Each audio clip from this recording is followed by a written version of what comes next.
Добрый вечер, дамы и господа. Добрый вечер, уважаемые учредители и спонсоры, дорогие наши учителя, участники 4-го республиканского смотра конкурса реализации проекта «Музыка для всех», посвященного 80-летию со дня рождения инициатора проекта, первого президента Республики Саха-Якутия Михаила Ефимовича Николаева. Мы рады приветствовать вас на ежегодной торжественной церемонии награждения победителей и призеров реализации проекта «Музыка для всех».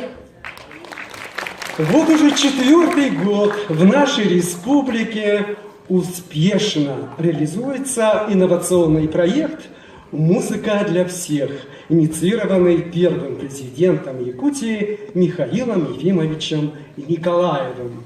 В данном проекте задействованы все педагоги дополнительного образования, музыкальные руководители детских садов республики, учителя музыки, преподаватели детских школ искусств и музыкальных школ нашей необъятной республики Саха-Якутия.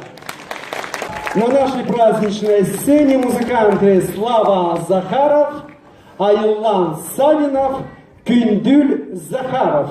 Класс профессора Высшей школы музыки Республики Саха-Якутия, заслуженного деятеля искусств Республики Саха-Якутия Ольги Кошелевой.